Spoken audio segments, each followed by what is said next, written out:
Thank you, Gabe. And as we get ready for the finale and what has been a wonderful afternoon of racing, just a reminder here, if you're with us in the Lexington area, we invite you out to the Round Barn, the Stable of Memories Museum, which is right here next to the racetrack at the Red Mile, featuring racing memorabilia and art. It's open every day at 10 a.m., but tomorrow night is their special annual fundraiser. Between 6 and 8:30, tickets available. They'll be purchased at the website that's in your official program with the advertisement. And a very special memory for all of us, because this year it honors the memory of one of the hardest working people in all of harness racing. She left us recently, Mary Lou Dondarski, the assistant treasurer of the Hamiltonian Society. She was a longtime lover of the action here at the Red Mile and the Round Barn in particular. So if you've got something to do tomorrow night, come on out and join us. I'll be there, a lot of harness racing celebrities as well, and to honor her memory. Now, Gabe, here in the last race, again, everybody going to need a couple extra minutes here to chalk up those super high fives. You have to spit out a lot of numbers here. Wonderful event to send us home. Evident Beauty, the slight favorite right now. And again, this has been a theme for me throughout the day when I did my handicapping. Anybody that shows wins at Lexington last year like she did, when they come back here, it's almost as if they remember how much they like it. Evident Beauty, the current hot filly amongst the sophomore trotting fillies as well. She and When Doves Cry can renew their rivalry hopefully next week in the eliminations and possibly the final of the Kentucky Filly Futurity. For me, Gabe, when I did the handicapping, I saw she drew a nice inside post, and I said, you know what? Enough said. On top. Yeah, I agree, Dave. I actually used her on top here as well. We'll see how the race ends up shaking out. It's a deep group. It's not an easy spot for Evident Beauty, but I do think that she is the best filly. And she is coming off a two-race win streak into this afternoon. How about the One Beautiful Sin? Former Lexington sales topper debuts here this afternoon for our trader driver Oka Svanstedt. She's missed some time. What do you make of her chances? Well, I think she's got an excellent chance, especially because the Svanstedt barn has been so hot.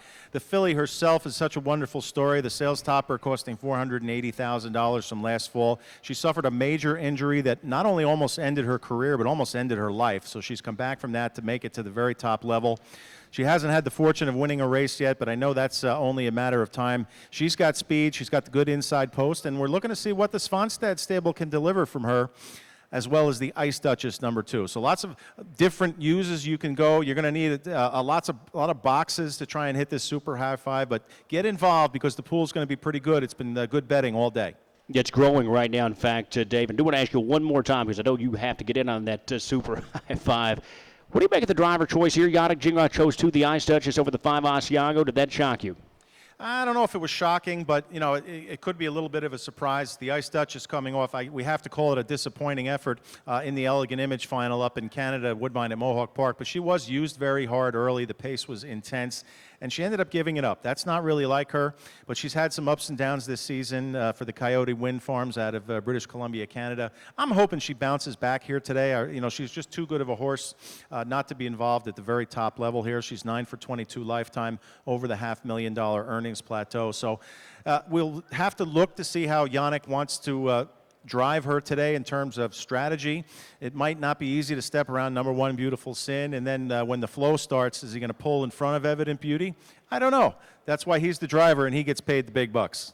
All right, Dave Brower, excellent work all week long. Looking really forward to continuing on with you next week here as we set the stage for closing week 2019 at the Red Mile Grand Circuit action. We do remind you the super high five carryover, 4,300 change in that carryover pool, continues to climb here. Well over 8,500 new money has already been wagered in.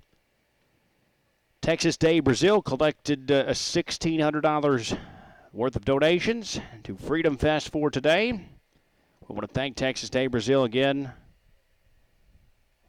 Texas Day Brazil, an integral part of Veterans Appreciation Day here at the Red Mile. And a reminder, you can go to Texas Day Brazil anytime. Veterans all today.